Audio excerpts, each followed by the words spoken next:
In today's video, with the latest NHL trade talk regarding the Edmonton Oilers, Montreal Canadiens, the Calgary Flames, New York Islanders, and others. Plus, we have some updates as well regarding Corey Perry. Nikita Zadorov has been traded earlier. Lots of other injury updates and roster moves as well. All that and more coming up next. So welcome back to another video here at Top Shelf Hockey. As I mentioned, it's been an extremely busy day in the NHL world, all kinds of news, couple quick updates. There's other videos on the channel, more in-depth analysis if you want to watch them if you haven't already. But obviously we got news today. Corey Perry put out a statement essentially apologizing for what had transpired, resulting in his Blackhawks contract being terminated. Of course, we still don't know all the fine details, but based on his statement, he did say that he was seeking help from professionals in regards to mental health as well as alcohol addiction. So the part of the story that we did hear that alcohol was involved, and I guess he sounds like he obviously was drinking and did something that was inappropriate, unacceptable, what have you, that he's getting help for that, and we'll see what happens for his future. Obviously, I think there will be probably interest to sign him at some point, but he's going to need time, I think, to work on himself and deal with things before he considers attempting a comeback here. So we'll see what happens, but obviously Perry has put out a statement apologizing, and doesn't sound like they're going to appeal or contest the contract termination. We'll see. Maybe that'll change. They do have 60 days, but there's been no clear-cut decision on that as of yet. And of course, we had a trade earlier tonight. Nikita Zadorov from the Calgary Flames was traded to the Vancouver Canucks. The Canucks send 2 picks to the Flames, including the 2024 fifth rounder they got from Chicago in the Beauvillier trade that they just made in the last day or so. And then they also included a 2026 third rounder. Now, for those of you, especially Leaf fans out there, that might be upset thinking that Brad Treliving was all over Zadorov and he was going to be a Leaf. I know a lot of Leaf players even made mention, according to NHL reporters, that Zadorov's what they need. They need a big, snarly defenseman on the back end. I know a lot of Leaf fans were excited to the possibility of getting him, and it didn't happen now. But Brad Treliving and the Leafs, they were in on this. It's not that they didn't try. They did try. The main factor here, which I speculated in the video, and turns out I've seen a couple of reports to suggest my inclination was right, that the main reason Leafs weren't able to pull this off is they needed the Calgary Flames to retain salary. Zadorov's making $375. They were probably looking for a 50% retention.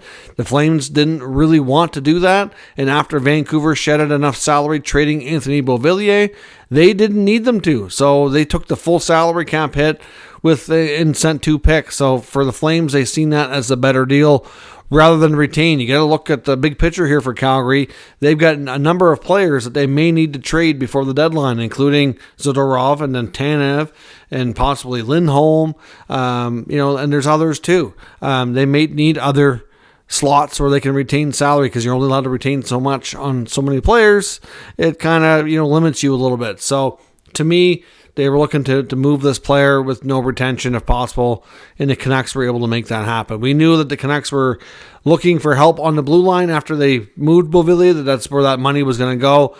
I just didn't think a Zadorov trade would happen so quickly, because some reporters thought that the Calgary Flames didn't really want to send them to Vancouver. But the other thing that helps here in this case as well is Zadorov's agent, Dan Milstein, has a lot of players with the Canucks, certainly quite fond of the area, the organization. He's done a lot of business there, so again, shouldn't be surprising. And it sounds like, I can't guarantee it, of course, but it sounds like Zadorov has interest to stay if the Canucks want to attempt re-signing him. So we'll see where things go on that front. But a couple of big stories already here today. Lots of other news around the NHL. Vegas has signed one of their prospects. They've come to terms with the 2022 third round pick, Jordan Gustafson, who's a center iceman out of the Western Hockey League Seattle Thunderbirds. He gets his 3-year entry-level contract. The Toronto Maple Leafs today also confirmed the injury to Mark Giordano. Of course, we know he was going to be out and miss some time. Didn't know the full extent or the exact prognosis here. Turns out he has a broken finger. They're listing him as week to week. I would say you're probably looking at 2 to 3 weeks, but week to week is technically what they called it here. Winnipeg Jets forward Gabe Vilardi set to return hopefully tonight. He has been medically cleared. He's going to be a game time decision. Coach Rick Bowness essentially said it really boils down to him feeling ready as himself. Is he confident and ready to go? If he doesn't play tonight, I would suspect the next game he'll be in for sure. The Blue Jackets, final place Damon Severson on IR. He's been hurt for a few days now, and they did that so they could recall Kent Johnson. Kent Johnson, of course, the former 5th overall pick, has been in the minors for a while. It was a healthy scratch early in the season. We'll see if he can play a good game and get some good feedback from the coach and stay up on the NHL. A very talented player, and I know that kind of threw some shockwaves through the team when he was scratched and then sent down. So we'll see how this goes this time around. One of the top prospects, or at least the top D prospect for the Dallas Stars, Leon Bischel, is returning to Sweden as of tomorrow, December the 1st, to play in Sweden for the rest of the year. I know there's some that are kind of have different opinions here. I think it might be best for him to stay in the North America, of course, and play with Texas in the American Hockey League. But I'm not sure what other factors are at play here. There could be other issues. Some players, I find it's a big jump to come all the way from Europe or Russia to North America. Some players get homesick. They want to get home. Hard to say what the reason is, but he is heading to Sweden starting tomorrow. The Ottawa Senators had to do some cap juggling today. They did activate Thomas Chabot from long-term injured reserve. He's eligible to come back and play in tomorrow's game as they do battle with Columbus. Ridley Gregg and Mark Kostelik are not quite ready to come back yet. They're getting close. They're likely going to miss the weekend games, though. They have a back-to-back Friday, Saturday, and then they'll have a few days off after that. They'll be likely available to play next week once the next batch of games come around, but they're definitely not going to be playing Friday or Saturday, so they've been retroactively placed on long-term injury reserve to create enough space so they didn't have to make any other moves for right now.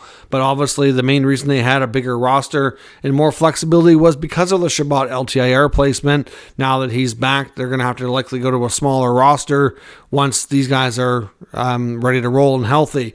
You're going to see a combination of Matthew Highmore, Zach McEwen likely have to be sent back down to Belleville in order to make space for them to go. I'm not sure if that'll be exact. I'll have to look at the numbers and see if the salaries work out just enough that they can do that. But either way, the Sens are going to probably have to make a trade.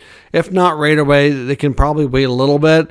But sometime in the next 3 or 4 weeks before Shane Pinto comes back, they will have to, because Pinto will be able to return not until, I think it's going to be late January, early February. I can't remember exactly when it is. He has to serve 41 games. I mean, at this point, they haven't even hit the 20-game mark yet, so he's not quite halfway there. But they do have a very busy December schedule, so I believe it'll be later in the mid to late January when he can come back. So we'll see. They don't, like I said, they can take their time, but they're going to have to figure something out in the next few weeks here as they approach the new year. We also had news out of Edmonton. Zach Hyman's ready to come back. Of course, he missed their last game due to illness, so he's ready to go. And the Kraken are going to be without Jaden Schwartz tonight. He's been placed on IR, and he will miss the game against the Toronto Maple Leafs this evening. So that's all your other injury and roster type updates for now. We have some other trade talk around the league, including some more talk about Calgary defenseman Noah Hanifin getting a lot of attention. I know on the Jeff Merrick show, Elliot Freeman had mentioned about the possibility of the New York Islanders being interested. And there's also was talk from Pierre LeBrun about Hanifin today on TSN Insider Trading, indicating he didn't really link him to specific teams, but he said that he fully expects him to be traded, just a matter of time. And he expects that the Flames are working hard to do a sign and trade with Hanifin to maximize the return. It's believed when they were getting close to signing an extension, that before he changed his mind, that it was going to be somewhere in the neighborhood of I think it was going to be around $50 million or something like that over, I think, 7 years is what they were looking at. Somewhere along there is what the belief was. So I suspect it's going to be something similar, and we'll see where he ends up. Now, the Islanders pull off a trade of this magnitude. I think Hanifin would be a great addition. Not going to lie. He's a great skating defenseman. He's still fairly young. He would be a big help for them. I absolutely agree. They also need scoring up front too. So it's not like they, don't have other needs as well. But would he be a good fit there? Sure, he would. But what are they going to do for a return to try to get him out of Calgary? That's the big question for me. They don't have the deepest prospect pool. They really shouldn't be trading a first-round pick right now because they don't have very many young players that can come up and make, an impact here in the next few years. I mean, they do have a couple. There's a few that look somewhat promising, but, one of the weaker prospect pools are across the league for sure. I think it's fair. So at the end of the day, I'd be careful trading picks. I know they want to trade Pajot. That seems to be the name that keeps coming up the most, but I don't know how much value he has. He's got 1 goal in the season so far, and he just got that in their last game against New Jersey. He was goalless for the first quarter of the season. So I just don't know how the Islanders pull it off. The interest makes sense to me. Be a great fit. I'm just not confident Lou can pull it off with the assets he has as a fingertip. So we'll see. But, lots of talk about the Islanders. Of course, lots of secrecy around the Islanders, so you never really know what's true and what isn't.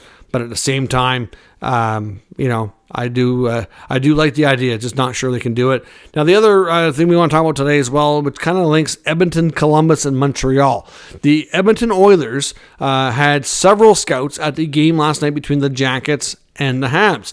They have been scouting both of these teams a lot in recent weeks. I know Aaron Portzline of The Athletic, who covers the Blue Jackets, has mentioned that there's been Oilers at Columbus games multiple times in the last little bit, and there was, I think, 3 to 4 times that I can recall in the last couple of weeks where they were scouting the Montreal Canadiens. Of course, last night in goal was Samuel Montembeault. I've also seen where they've been at games when the other Habs goalies have played as well. There's different reports out there. According to Frank Saravalli, he was saying amongst the Montreal goaltenders, he feels that Montembeault is a lot more likely to stay.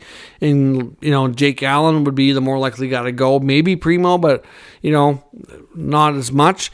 And then I've seen Elliot Friedman say that he thinks that Jake Allen would be the least likely to go. So obviously some different intel out there. I also couldn't help but wonder if they're looking at Elvis Merzlikins in Columbus. Now, the other thing, Dave Pagnotta of the fourthperiod.com made mention that he wonders because the Columbus Blue Jackets have been looking to move at least 1, if not 2 defensemen since the beginning of the year. They're open to trading, it's believed, Andrew Peeke and Adam Boqvist. So he wonders if the Oilers may be, looking at a Columbus defenseman.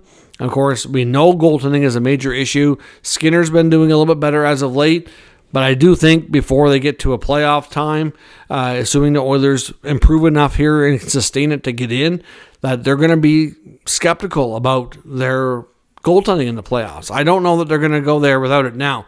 One thing I do expect, though, and I've seen Elliot Friedman say this, and I concurrently agree because it makes a lot of sense, before they make a trade for a goaltender at least, I fully suspect they're going to recall Jack Campbell and give him another shot. Now, things did not get off to a good start with Jack Campbell down in Bakersfield in the American Hockey League. It was horrible his first 2-3 games, but as of late, he's done a lot better.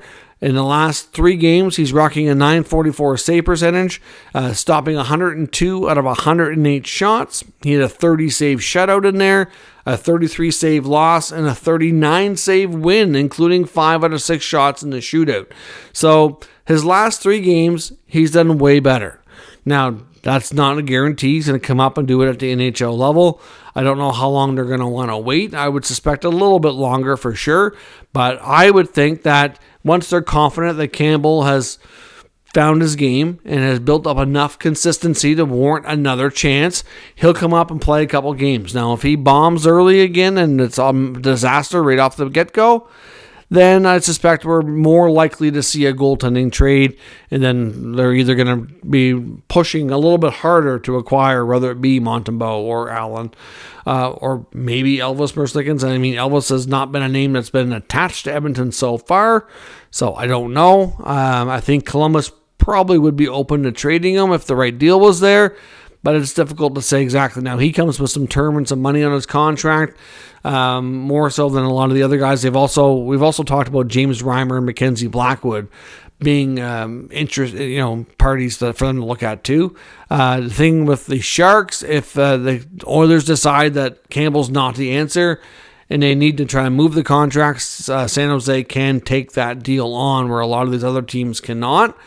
So that certainly creates some interesting options, but it's not going to do it for nothing, that's for sure. So be curious to see how this goes. So the blue line in Edmonton and goaltending definitely need addressing. There's no doubt. And they could be doing a combination of Columbus and Montreal. It's only time will tell. But like I said, before a trade is done, whether it be Montembeault or Elvis, I really think that Campbell will get a shot to get his job back before they pull the trigger. But let me know what you think down in the comments. We'll discuss further. If you're new to the channel, make sure you subscribe and stick around. We'll keep you up to date with all the latest news, rumors, and analysis of all 32 NHL teams. Thanks for watching, and I'll catch you next time.